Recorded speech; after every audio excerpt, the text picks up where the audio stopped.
What's up, everybody? Welcome back. Hope everybody's having a great day or night whenever you're watching this.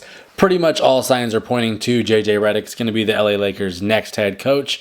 And I'm pretty hyped on this, honestly, even for a guy he doesn't have really any great coaching experience at the highest levels.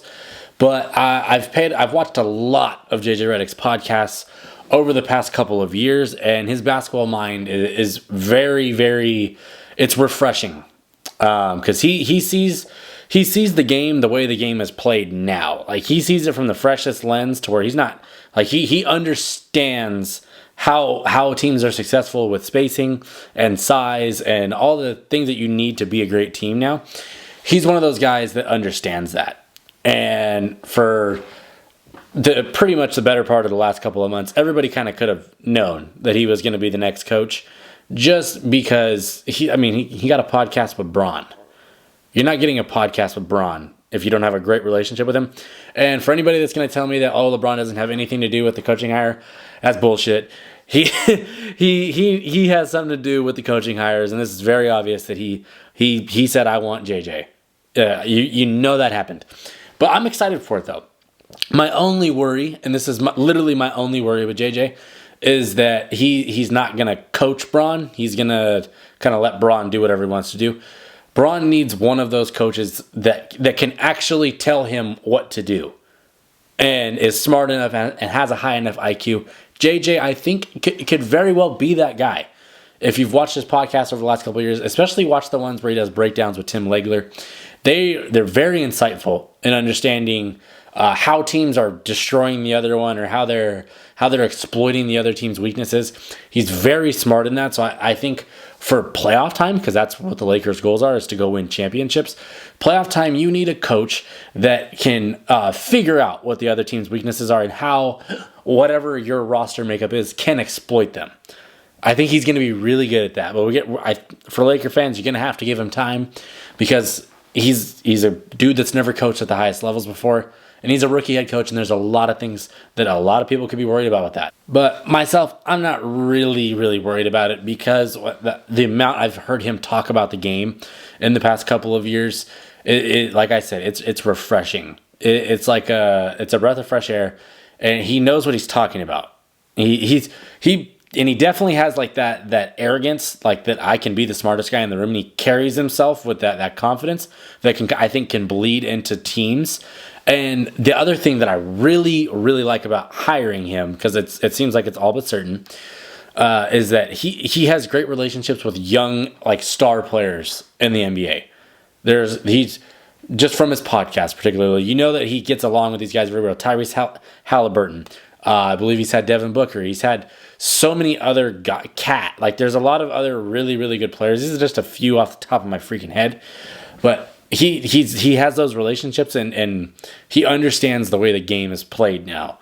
And you need a coach that understands what the young players are thinking and going through and their challenges. That's what you need. He very well could be great at that. The one thing I do hope that he does is get a badass staff. Like get other assistant head coaches or coordinators, whatever you want to call them. Get guys with experience that have been there before, that aren't looking to particularly be the head coach right away, but can assist you in high pressure moments while you work your way and learn things.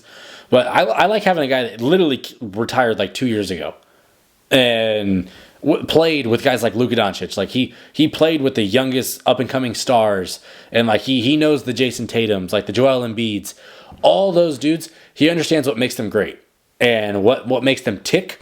And that's where I think the Lakers had a huge disconnect with Darvin Ham, was that for what he was okay at, he was not good at understanding his players and I feel like relaying the message of what we want to do to win these games. Because there are times where it's like, look, man, we got to bench you.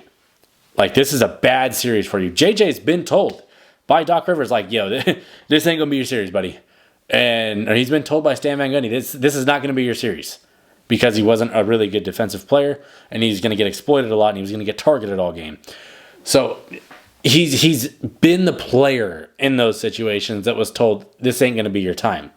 He's been the player that had to have those hard conversations. He wasn't just a star player that had it all easy from the jump and was just like, I'm the star, I'm the best player, you're not going to tell me shit. Like that wasn't him. So I think you're going to have somebody that if any young player that potentially ends up on the Lakers, if they draft one this year, or if they trade the pick, whatever, he's going to be able to relay like these are your growing pains. This is how you become good in the league. This is how you stay forever. Right, like you can be a rookie that doesn't pan out and career lasts 4 years, or you can be a really good role player that plays 15 years in the NBA like he did. I think he's going to have a really good way of his communication. I think is going to be what is going to help him with star players, young players. Just the freshness that he brings to the table is going to be very vital for the Lakers. And this is me totally boosting him up. And he could be freaking horrible. I could be so wrong with this, but I'm very confident that he's going to understand how to build a good offensive scheme, how you defend certain players, and you understand that, like, look, dude, there's no locking down Luka Doncic for 7 games. There's no locking down Shai Gilgeous-Alexander. There's no locking these star players down. It doesn't happen. It's impossible. They're so damn good. It's impossible to do it. But how do we make life hard? Like, how do we make them work for it? I think JJ is going to have a good understanding of how to do that to any star player or any role player. I think you're going to get the most out of his teams if you supply him with good roster construction, because let's face it, the Lakers needed a point of attack perimeter defender. With Vanderbilt being injured pretty much all of last year, they didn't have one, right? And then they didn't have like a backup big because Christian Wood had his whole off the court drama and the injury and all that stuff. So ultimately, you have 2 weaknesses, really, I think, on this team. And I don't think D'Angelo Russell is going to be back. I think he's opting out and leaving. But, fun fact, D'Angelo is actually pretty cool with JJ. So maybe he sticks around because I think he has a player option. I'm not 1,000% sure on that. But there's a lot of positives to this. The main negatives is that he's inexperienced. But, the only way to get experience is to experience it. That's the only way. That's how he's gonna have to do it. He's gonna do trial by error and trial by fire. He's gonna figure it out, I think. And it helps when you have a guy like LeBron, right, who can, kind of help you a little bit in those first years. We know he's cool with Anthony Davis. Like all these guys, I think, and this is what's important because how the Lakers do things. They don't draft star talent. It doesn't happen. They trade for it. They sign it in free agency. And a lot of times what you need to get somebody to come to your team that is really good, you need the coach to be very, very personable and this is going to sound weird, but attractive to the player. That player is going to be like, I really like how he rolls. I like how he communicates. I like the offense that he has.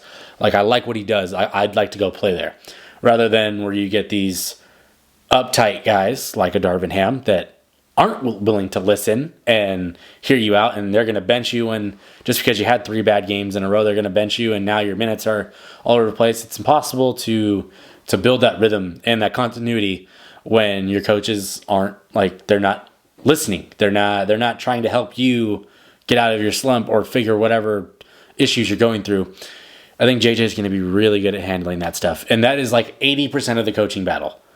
It's pretty much know how to talk to your players and communicate, know when to call timeouts, Darvin, and then basically how do you respond to adversity? And I think a lot of that is just communication. I think he's going to be super effective at that. But anyway, let me know in the comments. Do you guys think that JJ Redick is going to be a good hire for the Lakers? I personally do not think that this hiring is going to be announced until at least after the finals, probably, because I'm pretty sure JJ wants to call one of the games, and I don't think if you're an active coach on an NBA team, I don't think you can commentate an NBA a playoff game. I don't think you can commentate a game. So I think that's one thing he wants to do is do that. That's just my guess of listening to him talk for the last couple of years and how good he is as a commentator. But yeah, so I think we'll probably find out for real after the finals is up or after he's called a finals game. But I think that's just something on his own personal bucket list he wants to do. But I'm kind of excited if he's going to be the guy. Like, I didn't want James Borrego. Like, please no. Like, don't give me coaches that were absolutely horrible in their first stint. Like, don't do that to me, please. I'd rather take a chance on a guy that is fresh and young and has new ideas potentially than what they've done in years past. So let me know in the comments if you agree with that. If you're new to the channel, please subscribe. I really appreciate it. Like the video if you like the video, of course. And yeah, I think JJ is going to be the next guy, and I'm super hyped for that. So thanks for watching. Peace.